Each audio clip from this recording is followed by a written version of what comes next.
So today I'm going to be talking about my experiences as an idol in Japan, why I left Japan, why I left the idol industry in Japan. This is something that I have not talked about publicly. I kind of just disappeared after I stopped doing idol activities in Japan. And I was about 11 years old. I took private lessons for Japanese.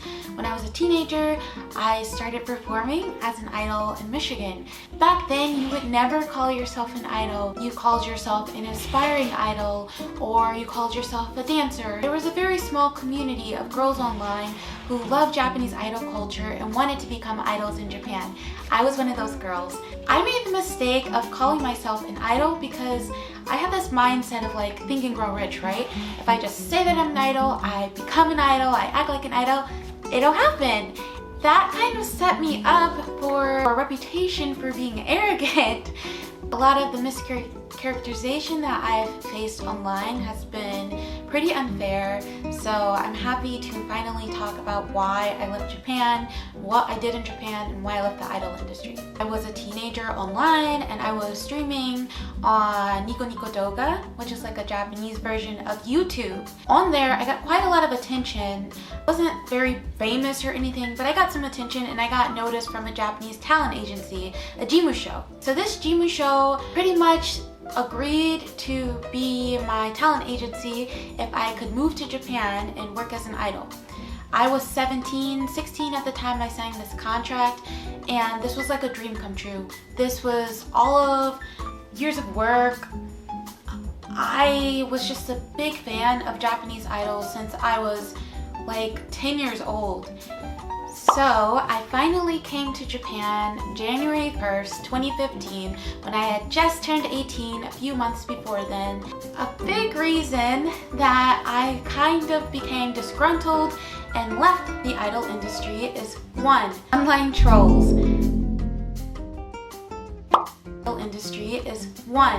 Online trolls.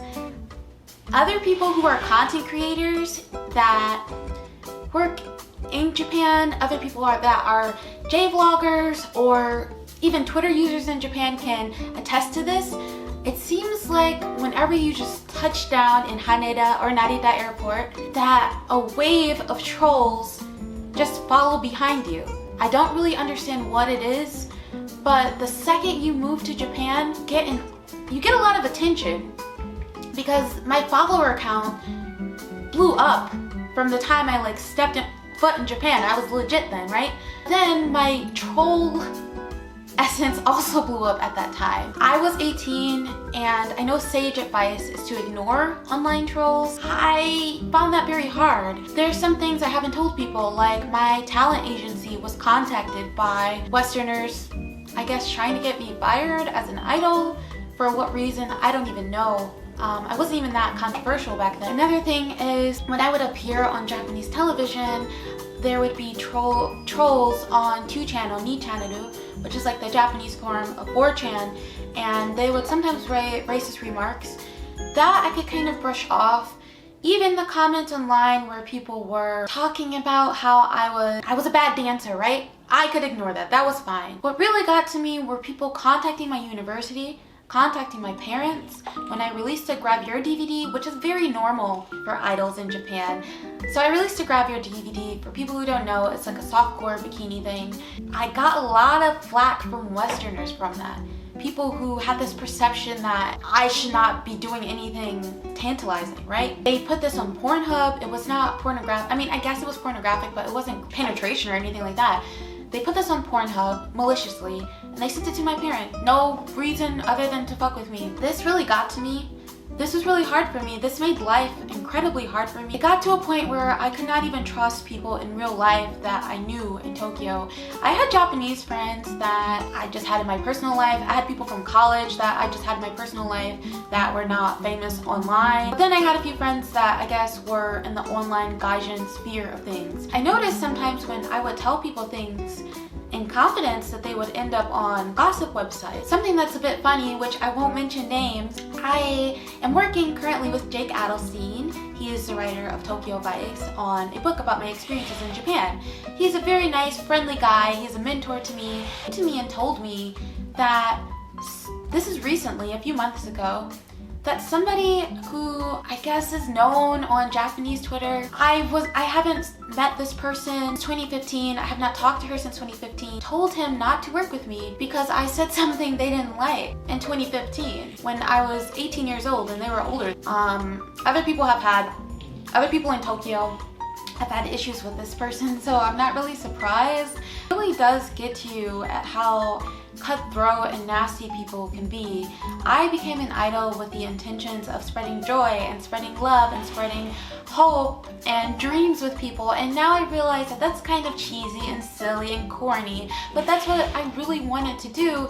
So to have this negative element kind of tarnish that really just broke my spirit. This leads me to point number 2. The second reason I left Japan and the idol industry was my mental health. Most of my negative experiences in Japan was not from Japan itself, right? Let's separate Japan and the idol industry. Japan itself was a great place to live. I don't know if I would live there for the rest of my life, but it's a very great place to live. People are nice, I felt very safe there, but mental health care is not that great in Japan. So add on extra stress of working in the idol industry. I was a full-time university student. I worked a lot. I won't say full-time, I worked pretty much a part-time job, quite a lot. An idol job is like a full-time job, but you're not making full-time money unless you're super famous. We had practices pretty much every single day. The days that we didn't have practice, we had a live performance. That was fun, that was my dream, right? What people don't know is when you have an idol performance, you don't just have one performance. You go to one, and then a few hours later, you had lunch with your group, and then you go to another performance. Sometimes there's 3 performances in a day. It's very hard on you, especially, like I said, if you have all these other things going on. I remember not having a single day of the week free at that time. Have to do with the idol industry? Yes, but that is also kind of to do with Japan's very extreme work culture that I just could not handle, especially as a teenager. Very hard for me. Number 3, lack of growth. I came to Japan with a lot of hope of becoming a very famous idol. My talent agency that I worked with when I first came was not an idol company. They were a visual kei company. Their intentions were to go into the realm of idol world, right? Because in the mid 2010s, idols were huge. I was pretty much their first idol, so they didn't really know what they were doing. I was incredibly stagnant. I was performing at very small stages in Akihabara. It was very fun, but my career was not really going the way I planned. Did do Miss ID in 2015 through 2016, which is a pageant for idols. I won a runner-up award. I won a very high-up award. I didn't win the whole thing, obviously, but I'm happy to have even done that. And doing Miss ID kind of got me the recognition that I wanted to get without my agency, so I didn't really even need that. From there, I worked with a group, and while this was all fun, I was not making enough money to sustain myself, and I couldn't see living like this very longer. It became evident after about a year that I would not become a super famous idol in Japan. I know that this was kind of an unrealistic dream at first, but I was very young, I was a bit naive, and I think about it in a tender way. It's sweet to have those big dreams and aspirations, but after a year I realized that it was not going to happen.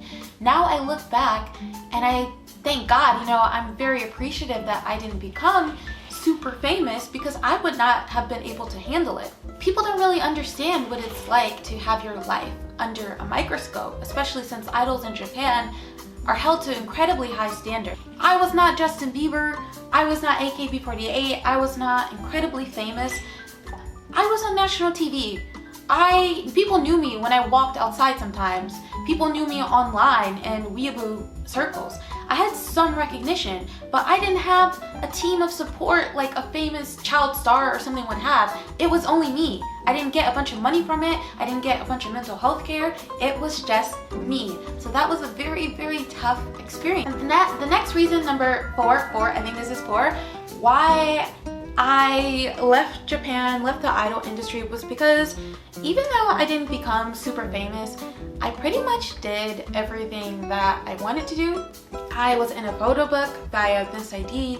This was nationally released in Japan. I did a grab your DVD, which is something that I wanted to do. I performed in Akihabara, which is something I wanted to do. I was in an idol group and we trained at a dance studio in Harajuku. That was so fun. That was something I always wanted to do. I was on television. I worked the Bandai booth at the Tokyo Game Show. So while I didn't find major success, I hit all of these milestones that I really wanted to do. I did not perform at Budokan, of course. And as I said, I was not very famous. I did not make a lot of money, but I had a great time overall doing what I wanted to do. There are some other reasons why I left Japan. I did do some forms of sex work in Japan. I will talk about that in future videos. This is about being an idol and why I left Japan and my problems with the idol industry. I also had some issues of skeevy managers. People who were not supposed to be around me were around me. That's not good. I was a young person having to deal with all of that, and it got to be a bit much, right? I'm in a great place right now in my life. I am in a great place. I live an incredibly privileged life in San Francisco, California, which I hope to show you guys some more of. I have had a lot of room to grow. I have a career now. I finished university, which in Japan, I was failing all of my classes because I was going to karaoke when I wasn't doing my idol stuff. I was having a bunch of fun, and it was a huge distraction. I couldn't finish school. I did that. I finished university. I got my education. I have a very stable, somewhat wholesome life now. I would love to go back to Japan. When I left, I had a few years of my visa actually, but I knew it was not good for me. I knew that I was not in a place to be living there by myself. I want to go back now with a clear mind that I have. I'll probably live there for like a year or go there in the summers, but I don't think I'll live in Japan again. I had a great time there, everybody. If you're watching this and you supported me as an idol, thank you so much. Thank you so much for all of your support in those years that I spent doing idol activities. It was such a harrowing journey, but I'm so happy that I did it. So thank you for watching. I hope to see you guys soon. Please like, comment, and put on the bell notification button. I don't know where it is down there. And love you guys. Talk to you soon. Bye!